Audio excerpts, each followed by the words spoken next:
నమస్తే. తెలంగాణ రాష్ట్రంలో దాదాపు 9 సార్లు ఎమ్మెల్యేగా గెలిచారు. అంతేకాకుండా కొన్ని టైమ్స్ ఎంపీగాను, ఉమ్మడి రాష్ట్రంలో మంత్రిగాను, మన్మోహన్ సింగ్ క్యాబినెట్‌లో కేంద్ర మంత్రిగాను, తెలంగాణ రాష్ట్రానికి మొట్టమొదటి ముఖ్యమంత్రిగా. ఈ పాటికి మీకు అర్థమై ఉంటది కదా! ఆయనెవరు? కేసీఆర్. మరి అలాంటి కేసీఆర్ ఆనవాళ్ళు లేకుండా తెలంగాణలో చేస్తామంటున్నారు. అది సాధ్యపడుతుందా? తెలుసుకుందాం. మనతో పాటు బీఆర్ఎస్ సీనియర్ నాయకురాలు తాండ్ర మేఘన ఉన్నారు. మేడం నమస్తే. నమస్తే అమ్మా. ఈ మధ్య ట్రోల్స్ అవుతూ ఉన్నాయి. కేసీఆర్ గురించి చూస్తున్నాం. అది ఎంతవరకు నిజమంటారు? ట్రోల్స్ అనేది ఇప్పుడు సోషల్ మీడియాలో ఏముందంటే నిజాయితీగా చూపించేది లేదు. ఆ రోజులు పోయినాయి అనుకుంటా. నిజాలు చూపించే రోజులు పోయినాయి. ఎందుకంటే ఒకవేళ నిజంగా చూయించాలనుకుంటే మొన్న నవంబర్ 11వ తారీఖున పొద్దున ఎలక్షన్స్ జూబ్లీహిల్స్‌లో జరిగినాయి కదా! పొద్దున్న నుండి సాయంత్రం వరకు జరిగిన సంఘటనలన్నీ చూపియమనండి. నిజాలు బయట పడతాయి కదా! ఇక అవి ఫేస్‌బుక్ ఇప్పుడు సోషల్ మీడియా అంటే ఎట్లా అయిపోయిందంటే ఇంకా ఏ వార్తలన్నా నిజము, అబద్ధం అన్నీ కలిపి ఇక చూపిస్తారు. దాన్ని ఎక్కువ పట్టించుకునే అంత మాకైతే లేదండి. ఎట్లా కేసీఆర్ గారి గురించి చెప్పమంటే ఏం చెప్తారు? కేసీఆర్ గారు ఒక బ్రాండ్, తెలంగాణ బ్రాండ్, ఒక తెలంగాణను సాధించిన యోధుడు. ఇప్పుడు ఒక సరే ఉద్యమంలో ఇంతమంది ముందుకొచ్చిండ్రంటే కేవలం ఆయన పదవికి రాజీనామా చేసి ఆయన అన్నీ వదులుకొని చావుకైనా సిద్ధం, నా తెలంగాణ నాకు రావాలన్న ఒక నినాదంతో ముందుకొచ్చినందుకే కదా మా సొంటోళ్ళు ఆయన వెనకాల నడిచిండ్రు. తెలంగాణకు ఇంత బ్రాండ్ కేసీఆర్ గురించి మాట్లాడాలంటే ఎంత మాట్లాడినా ఎంత చెప్పినా తక్కువనే అవుతుంది. ఒకవేళ కాంగ్రెస్ పాలనలో ఎవరికన్నా కేసీఆర్ గారి గురించి తెలుసుకునేది ఉంటే ఢిల్లీకి వెళ్ళి తెలుసుకోవాలి. ఎందుకంటే ఢిల్లీ దొరలకు వాళ్ళకు దొరసానులు. ఆ కాంగ్రెస్ పార్టీ ఇప్పుడు రాష్ట్రంలో ఏ కాంగ్రెస్ పరిపాలన అవుతుందో కేసీఆర్ గురించి ఇంకా తెలుసుకోవాలి. మేము ఇంత తెలుసుకున్నాక కూడా ఇంకా ఏదో ఉంది అనుకుంటే ఢిల్లీకి పోయి తెలుసుకోవచ్చు ఏమున్నా కానీ. ఇంకా ఆల్రెడీ మీరు జూబ్లీహిల్స్ బై ఎలక్షన్ చూసే ఉంటారు. అంటే ఎలక్షన్ ఎలా జరిగింది? సజావుగా జరిగిందా? ఎట్లా జరిగింది? అంటే మేము చెప్పుకునే కంటే ప్రజలకు బాగా తెలుసు. ప్రజలకంటే ఈ రాష్ట్రం అంతా తెలిసిపోయింది. ఇంకోటి జూబ్లీహిల్స్ ప్రజలకు చాలా తెలుసు. మీడియా మిమ్లనే రానియలేరు. పోలీసు వాళ్ళు మిమ్లని మీరు ఐడి కార్డు పెట్టుకొని మీరు ఎక్కడన్నా పోవచ్చు, ఏదన్నా మీరు కవర్ చేయొచ్చు. అటువంటిది మీడియాను కూడా రానియకుండా 13 సంవత్సరాల అమ్మాయితోటి 9 సంవత్సరాల అమ్మాయిలతోటి ఓటేపించిన చరిత్ర కాంగ్రెస్ ప్రభుత్వాన్ని. ఇక ఎట్లా జరిగిందంటే మీరు ఆ రోజు చూసేనే ఉన్నారు.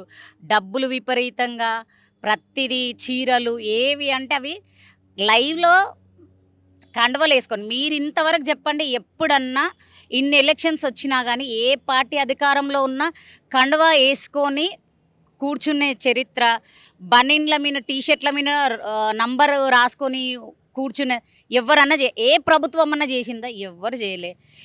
అసలు ఇంతవరకు కానీ అసలు మేము అసలు చూడలేము ఇది. నేను 5 ఎలక్షన్లలో పనిచేసిన, నేను ఎప్పుడు ఇట్లా చూడలేదు. ఫస్ట్ టైం అది చూసినప్పటి నుండి అయితే అసలు సినిమాలలోనే ఇట్లా జరుగుతుంది అనుకున్నాం. కానీ కేవలం ఒక భర్త లేని ఆడది, బీఆర్ఎస్ సైనికురాలు, కేసీఆర్ గారు దించిన ఒక్కటే కాన్స్టిట్యున్సీలో బై ఎలక్షన్లో ఒక ఆడదాన్ని నిలబెడితే ఆడదాన్ని తట్టుకోవడానికి గుంపులు కూడా వచ్చిండ్రు. మీరు రాజకీయం కోసం మాట్లాడతారా? మీరు అసలు గెలుపుకి ఏమైనా అర్థం ఉందా? మీరు చెప్పండి. ఎందుకంటే ఒక్క ఆడదాన్ని ఎదుర్కోవడం చేతగాని మీ ప్రభుత్వము ఈ విచ్చలవిడిగా పైసలు విచ్చలవిడిగా ఏమేం చేసిరో అందరికీ తెలుసు. అందరు కలిసి గుంపు కూడా వచ్చిర్రు. సింహం అంటారు చూడు, సింహం సింగల్గా ఒక ఆడది నిలబడ్డది సింహంలాగా. ఆ సింహాన్ని ఎదుర్కోవడానికి గుంట నక్కలు అన్నీ చేరి వచ్చినాయి. అయినా కానీ ఏమైంది? ఎట్లాంటి టక్కర్ ఇచ్చింది? బీజేపీ నేషనల్ పార్టీ, బీజేపీ అభ్యర్థి ఆయనను కూడా పక్కన పడేసి ఆయనకు డిపాజిట్ కూడా రానియకుండా కాంగ్రెస్కి ఒక ఫైట్ ఇచ్చిందంటే ఒక ఆడది. ఇంకోటి ఏంటంటే బీఆర్ఎస్ మహిళ. ఇంకోటి ఏంటంటే అక్కడ ఓట్స్ కరెక్ట్ జూబ్లీహిల్స్ ప్రజలై పడ్డాయి మాత్రం బీఆర్ఎస్కు, బయట నుండి వచ్చి పడ్డాయి మాత్రం కాంగ్రెస్ అభ్యర్థికి.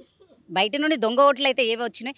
ఇంకోటి మన చదువుకున్న వాళ్ళు చాలా తప్పు చేసిండ్రు. వాళ్ళు బయటికి వెళ్ళలేదు, సెలబ్రిటీలు రాలేరు ఎవరు.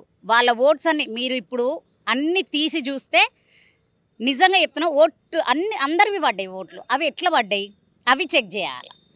మన ఫెయిల్ అయిపోయింది ఈసారి ఎలక్షన్స్లలో.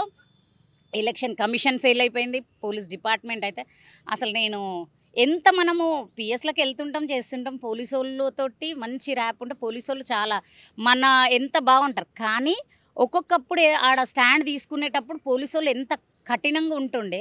అటువంటిది మొన్న చూస్తే నాకు బాధ అనిపించింది. మన తెలంగాణ పోలీసు వాళ్ళేనా ఇట్లా ఈ రకంగా ఇంత దారుణం? అది కూడా ఇక రౌడీ రాజ్యం ఇది, కాంగ్రెస్ పాలన అంటే రౌడీ రాజ్యం. ఈ అట్లా సాగుతుంది. ఎన్ని రోజులు సాగుతుంది? ఖాళీ ఏందంటే ఇక అవాకులు చవాకులు పేలుతున్నారు, పేలనియండి. ఖాళీ మేము ఒక అభ్యర్థిని నిలబెడితేనే గుంపు కూడా వచ్చిండ్రు. అదే మా అధినేత ఓ ఫీల్డ్లకు దిగితే ఎట్లుంటుంది? ముందుకు ఇంకా 10 ఎలక్షన్స్ ఉన్నాయి, 50 ఎలక్షన్స్ వస్తాడు డిసైడ్. ఎందుకంటే 100% వస్తాయి ఎలక్షన్స్ వస్తాయి.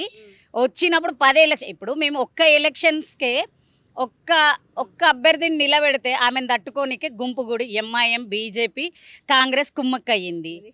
మినిస్టర్లు మొత్తం నేను చెప్పాలా, ఇప్పుడు మన కాంగ్రెస్ చరిత్ర ఉంది, చరిత్ర 70 ఏండ్ల చరిత్ర. దాని పునాదులే ఒక్క ఆడమే కదిలిచ్చింది. పునాదులు మామూలు కాదు, పునాదులు కదిలిచ్చింది మొత్తం యావత్ తెలంగాణలో. ఇప్పుడు రాబోయే ఎలక్షన్లు కావచ్చు, 10 ఎలక్షన్లు కావచ్చు, పునాదులు మొత్తం పీకి పడేయం. బీఆర్ఎస్ కార్యకర్తలు వస్తే కంపల్సరీ అవుతుంది. ఎందుకంటే అనుకుంటుండ్రు పెద్ద ఆయన వస్తలేడు పెద్దను, కాలు ఒక ఆడమనే తట్టుకోనికే మీరు గుంపులు. ఇక పెద్ద ఆయన వస్తే తట్టుకుంటారా? గాలికి కొట్టుకోపోతారు అంతే. ఎట్లా ఈ జూబ్లీస్ బై ఎలక్షన్లో బీఆర్ఎస్ కేడర్ మీద అటాక్స్ జరుగుతున్నాయి అంటున్నారు. అయితే ఇప్పుడు జూబ్లీస్లో మన రాకేష్ క్రిస్టఫర్ అని ఆయన బీఆర్ఎస్కు బాగా పనిచేసింది, బాగా యాక్టివ్ లీడర్. ఇప్పుడు అమానుషంగా రాత్రి 8:30 నుండి ఫ్రైడే రోజు కూర్చొని స్కెచ్లు వేసుకొని ఇప్పుడు మాట్లాడుకొని, ఇప్పుడు ఆయన ఎవరితో నన్ను గొడవ పెట్టుకుంటే ఓకే కాదు కదా, అన్ని ఎవిడెన్స్ ఇచ్చినాం. ఆయన మీద అటాక్ జరిగింది, బాగా దెబ్బలు పడ్డాయి. ఏం కాదు, మేము కొట్లాడి సాధించుకున్న తెలంగాణ. దెబ్బలు మాకేమన్నా కొత్త కాదు, మాకు కొట్లాట కొత్త కాదు. కానీ మేము ఒక అయ్య లాంటి కొట్లాడతాం, కానీ అమ్మ లాంటి కొట్లాడం. 4 గోడల మధ్యలో ఉండి అమ్మ కొట్లాడినట్టు కొట్లాడడం. బాజాప్తా గల్లా ఎగరేసి తెలంగాణ కోసం కొట్లాడినాం, తన్నులు తిన్నాం, జైల్లో పోయినాం, అని చేసినాం. మా అంటే ఏం చేస్తారు? జైలుకు తీసుకెళ్తారు, పోలీస్ స్టేషన్లో పెడతారు, కేసులు పెడతారు. దాన్ని మించి ఇంకేం చేయరు కదా. అది చూద్దాం. మాకైతే ఇవి గిట్లాటలు కొత్త కదా. మేము దాని గురించి అసలు భయమే వాడం, టెన్షనే వాడం. మేము వెళ్ళి కలిసినప్పుడు కూడా మా కేటీఆర్ గారు కూడా మాట్లాడినప్పుడు తను అన్నాడు, ఇవి కొత్త కాదన్నా అన్నాడు. మాకు ఇంకా ధైర్యం వచ్చింది, కార్యకర్తలలో ఇంకా ధైర్యం వచ్చింది. అంటే వీళ్ళు ఎన్ని అరాచకాలు చేసినా కానీ వీళ్ళకు తెలుసు వీళ్ళు శాశ్వతం కాదు. కేవలం 2014 నుండి 2023 వరకు వీళ్ళ ఆనవాళ్ళు కనబడలే. 3 రంగుల జెండా బట్టి అన్న 3000 ముచ్చట్లు చెప్పిండు మన రేవంత్ అన్న. ఆ 3000 ముచ్చట్లకు మన పాపం సిటీలో కాదు కానీ మన ఊరి విలేజ్లల్లో ఏమనుకున్నారంటే, కేసీఆర్ గారు ఇచ్చిన పథకాల కంటే, కేసీఆర్ గారు చూపించిన దానికంటే ఈయన ఏదో వచ్చిండు కదా, బుడుబుంగ మాటలు మాట్లాడుతుండు కదా, వచ్చి మాకు ఇంకా ఎక్కువ ఏమన్నా ఇస్తారేమో అన్న ఆశపడ్డారు. ఇప్పుడు వెళ్ళమనండి కాంగ్రెస్. ఇప్పుడు మీరే చూస్తున్నారు సోషల్ మీడియాలో, ఎక్కడ పోతే అక్కడ తరిమేస్తున్నారు, ప్రజలే తరిమేస్తున్నారు. ఊరు పెద్ద మన ఇదేంది నల్గొండలోనేంది ప్రతి జాగల తరిమేస్తున్నారు. ఇంకా మామూలుగా తరుముతున్నారు. ఇక నెక్స్ట్ ఎలక్షన్స్లల్లో మొత్తానికే తరిమేస్తారు. ఇట్లా జూబ్లీస్ ఎలక్షన్లో గెలిచిన వెంటనే దాదాపు ఏదైతే బీఆర్ఎస్ గుర్తు అయినటువంటి కారుని ఇట్లా ఒక గేమ్ లాగా దాన్ని ఆడలాడడం, ఇట్లా క్రేన్తో తీసుకెళ్ళడం అలా జరిగింది. ఎలక్షన్స్ వస్తూ ఉంటాయి, పోతూ ఉంటాయి. ఇలాంటి సందర్భాలు ఎక్కడన్నా జరుగుతాయా? అయితే నేను ఒక్కటి యావత్ తెలంగాణ చూసింది ఆ సీను. ఎక్కడికి వెళ్ళి కాంగ్రెస్ అభ్యర్థులు కూడా నాకు కాల్ చేసి, అక్క మేము ఆడ ఉండలేక పక్కకి వెళ్ళిపోయినాం అక్క, మాకే బాధ అనిపించింది. ఇప్పుడు ఒక గుర్తు, ఇప్పుడు మీకెట్లా గుర్తుందో, మేము ఎప్పుడు మిమ్మల్ని మన గెలిచినాక మీ చేయి గుర్తుని తీసి అట్లా చేయలేదు, మేము ఎప్పుడు అట్లా నీచమైన పనులు చేయలేదు. కానీ అన్నిట్లో ఏంటంటే ఇప్పుడు వాళ్ళు ఎంత చేసినా కానీ వాళ్ళది వాళ్ళు మేము ఇది అని చూపించుకుంటారు. ఎందుకు అనంటే కారు అట్లా లాక్కుంటూ పోతే అంతమందిలా పాపం ఒక అతను బక్కగా చిక్కగా అసలు ఆయనను చూస్తే పాపం అయ్యో పాపం ఎవరైనా కొడతారేమో అనిపిస్తారు సోషల్ మీడియాలో చూస్తుంటేనే. ఆయన వచ్చి ఆ కారుకు దండం పెట్టిర్రు, ఇలా గుండెలలో రాయి పడ్డట్టు కాలే. ఇప్పుడు వాళ్ళు ఏదో చేద్దాం అనుకున్నారు, ఆడ ఒక్క అతను మీ గుంపుల ఒక్క అతను వచ్చి కారుకు మొక్కిండు అంటేనే మీకు అర్థం కావాలి కదా కారుకున్న పవర్ ఏంది, కారు రేంజ్ ఏంది. ఇక తెలియని వాళ్ళు చేస్తుంటారు అట్లా. అంటే వాళ్ళ బుద్ధి బిఫోర్ ఒక మాట మాట్లాడారు, ఆఫ్టర్ చూయించారు. ఎక్కువ రోజులు ఏది దాపెట్టుకోలేరు ఎవరైనా. ఎక్కువ రోజులు నేను ఇది అనేది చూయించుకుంటారు, అది వాళ్ళు చూయించుకుంటారు. ఎందుకంటే గెలవంగానే అభ్యర్థి బయటికి వచ్చి ఇన్ని రోజులు ఎలక్షన్స్ ఏది జరిగినా అందరం కలిసి చేద్దాం జూబ్లీహిల్స్ డెవలప్మెంట్కు అన్నాడు. ఇప్పుడు ఇన్ని రోజులు అవుతుంది అభ్యర్థికి తెలియదా? కార్ని ఇట్లా లాక్కొని వెళ్ళింది, రాకేష్ క్రిస్టఫర్ని కొట్టిన సంగతి తెలియదా? తెలుసు కదా. ఎంతసేపు అండి, ఒక ఫోన్ తీసుకొని కూడా మాట్లాడి అనొచ్చు తలుచుకుంటే. ఎందుకంటే వాళ్ళు ఏందో వాళ్ళు చూయించుకుంటారు కదా. ఇప్పుడు కాంగ్రెస్ ప్రభుత్వం మాదిది, మేము అరాచకాలే సృష్టిస్తాము, మేమేది డెవలప్మెంట్ చెయ్యము, మేము డెవలప్ చేసేంత శాతగాని సన్నాసులం మేము ఇదే చేస్తాము అని కాంగ్రెస్ ప్రభుత్వం చూపించుకుంది. అన్నిటికీ ఒకటే మాట మేడం, 70 ఏండ్ల చరిత్ర పునాది ఒక ఆడదాన్ని బీఆర్ఎస్ ఎమ్మెల్యే అభ్యర్థిగా నిలబడ్డ మాగంటి సునీతమ్మ కదిలిచ్చింది అని అంటే ఇక మాకు ఇంకా ధైర్యం ఎక్కువ వచ్చింది. 100% నెక్స్ట్ ఏ ఎలక్షన్స్ పోయినా కానీ ఇదే స్పిరిట్ తోడు పోతాం. మాకు ప్రజలకు ఏం కావాలో, ప్రజలకు ఏది మంచిది, ప్రజలకి ఈ ప్రభుత్వం ఏం చేస్తుంది దాని మీద కొట్లాడడానికి ముందుకు వెళ్తూనే ఉంటాం. తండ్రి మేఘన గవర్నమెంట్కి ఎగనెస్ట్గా మాట్లాడుతుంది, నీ ధైర్యం ఏంటి, భయం అనిపించట్లేదా? భయం ఎందుకు మేడం, నా ధైర్యం నాకు వచ్చిన ఓటు హక్కు, బాబాసాహెబ్ అంబేద్కర్ నాకు ఇచ్చిన నా స్వతంత్రం, నాకు ఇచ్చిన నా బాబాసాహెబే నాకు ధైర్యం, నా బలం నా కేసీఆర్, నా బలగం నా ప్రజలు, తెలంగాణ ప్రజలు. ఇవి ఉన్నాక అంత పెద్ద మహనీయుడే. ఇప్పుడు మీరు చెప్పండి, 125 ఏండ్ల 125 అడుగుల అంత పెద్ద విగ్రహాన్ని కట్టిన చరిత్రకెక్కినది కేసీఆర్ బాబు, కేసీఆర్ గారు. ఎటువంటి చరిత్రలోనే లేకుండా నీ పేరే లేకుండా చేసుకున్నావు రేవంత్ రెడ్డి. నా బలం ఎవరైతారు? కేసీఆరే కదా. కేసీఆర్ గారు నా బలం, మా బ్రాండ్ బీఆర్ఎస్ బ్రాండ్ బాబు. కేసీఆర్ గారి కోసం ఎక్కడి వరకన్నా వెళ్తాం, ఎంతవరకన్నా. అయినా ఎప్పుడు వాళ్ళని వీళ్ళని తిట్టాలా ఇవన్నీ ఇటువంటి రౌడీజానికి ఎప్పుడు అది చేయలేదు. ఆయన పాలన చూసిరు, ప్రజలు చూసిరు. మీరు చెప్తేంది ఆయన పాలన ఏంది అనేది ప్రజలు చూసిరు. ప్రజల గుండెలో ఉండిపోయిన సీఎంగా గుర్తు. ఇప్పుడు ఎవరే కానీ ఇట్లా మాట్లాడడానికి రేవంత్ రెడ్డి అని అంటలేరు. సీఎం రేవంత్ రెడ్డి అని ఎవరికి సరిగా ఎవరుగా మీరు చూసిరు కదా. అల్లు అర్జునే కాలి పేరు తీయకుంటే పాపం ఆయన ఎన్ని తిప్పలు పెట్టిండు. అట్లా కేసీఆర్ గారు గుర్తుండిపోయిండు. కేసీఆర్ గారిని గుర్తులు చెరిపేసేంత ధైర్యం లేదు. ఒక ఆడదాంతో పెట్టుకోనికి శాతం కానీ కాంగ్రెస్ పార్టీ కేసీఆర్ తోటి పెట్టుకుంటారా? కానీ నా బలం అయితే నా బాబాసాహెబ్ అంబేద్కర్ నాకు ఇచ్చిన ఓటు హక్కు. నేను ఓటుని ఎప్పుడు అమ్ముకోలేదు, అందుకనే నేను బరాబర్ మాట్లాడతా. నా బలం మాకు బాపు కేసీఆర్. దాదాపు మీరు 30 days గ్రౌండ్లో ఉన్నారు ఈ జూబ్లీహిల్స్ బై ఎలక్షన్కి. ఎట్లా కేసీఆర్ గారు రావాలని ప్రజల మనసులో ఉందా? ప్రజల మనసులో చాలా ఉండే, మాకు కూడా ఉండే. ఏంటంటే ఏ ఇంటికి వెళ్ళినా కానీ ఎట్లా అంటే అమ్మ ఒక్కసారి సార్ వచ్చి కనబడితే బాగుండు అన్నట్టుండే. కానీ ఏంటంటే సీఎంగా ఒక 10 సంవత్సరాలు పరిపాలన చేసిండు. ఈ సీఎం సార్కి అయితే తెలియదు. ఒక బై ఎలక్షన్లా సీఎం హోదా ఉన్నోళ్ళు తిరగొద్దు. ఆయన 4 సార్లు వచ్చిపోయిండు. బట్టి విక్రమార్కనైతే టిఫిను వాటర్ బాటిల్ అన్నీ పెట్టుకొని పాపం మా 11వ తారీఖు అయితే గల్లీ తిరిగిండు. ఇక మా సునీతమ్మకి థ్యాంక్స్ చెప్పాలి. బట్టి విక్రమార్క లాంటి వాళ్ళని మొత్తము కాంగ్రెస్ పార్టీని మొత్తం గల్లీలో దింపిందంటే ఇక మా సార్ రావద్దు కాబట్టి మేము చూసుకోవాలి కాబట్టి మేము చూసుకున్నాం.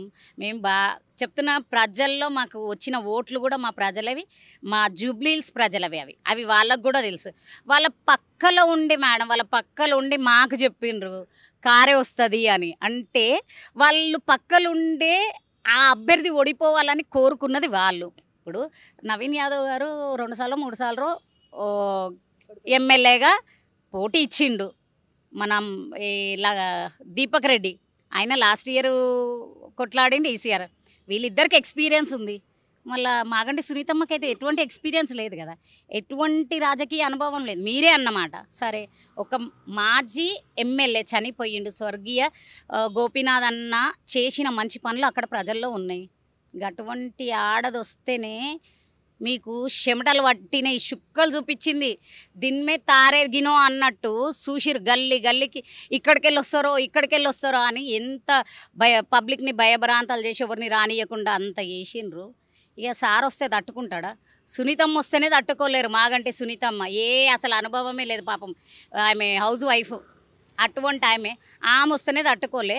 అటువంటిది మన కేసీఆర్ వస్తే ఇంకా ఏముంటుంది వీళ్ళు? ఫైనల్గా చెప్పండి, బీఆర్ఎస్ పార్టీ ఆఫీస్ పేరు మార్చేస్తాం, అసలు ఆఫీసు లేకుండా చేస్తాం, ఆర్డర్లు ఇస్తే మనుషులు పని కథ వరకు కూడా అంటున్నారు, ఏమంటారు మేడం? ఒక సామెత ఉంది, ఏనుగు పోతుంటే కుక్కలు మొరుగుతాయి అని. మేము గది బాగా నమ్ముతాం. ఎందుకంటే మా సార్ కూడా గదే అంటాడు. ఎవరన్నా అన్నా కానీ వాళ్ళకు ఎదురు మాట్లాడొద్దు, వాళ్ళ పని వాళ్ళు చేసుకుంటారు, మనం ప్రజల్లో ఉన్నాం కాబట్టి మనం పని మనం చేసుకుంటూ పోవాలని.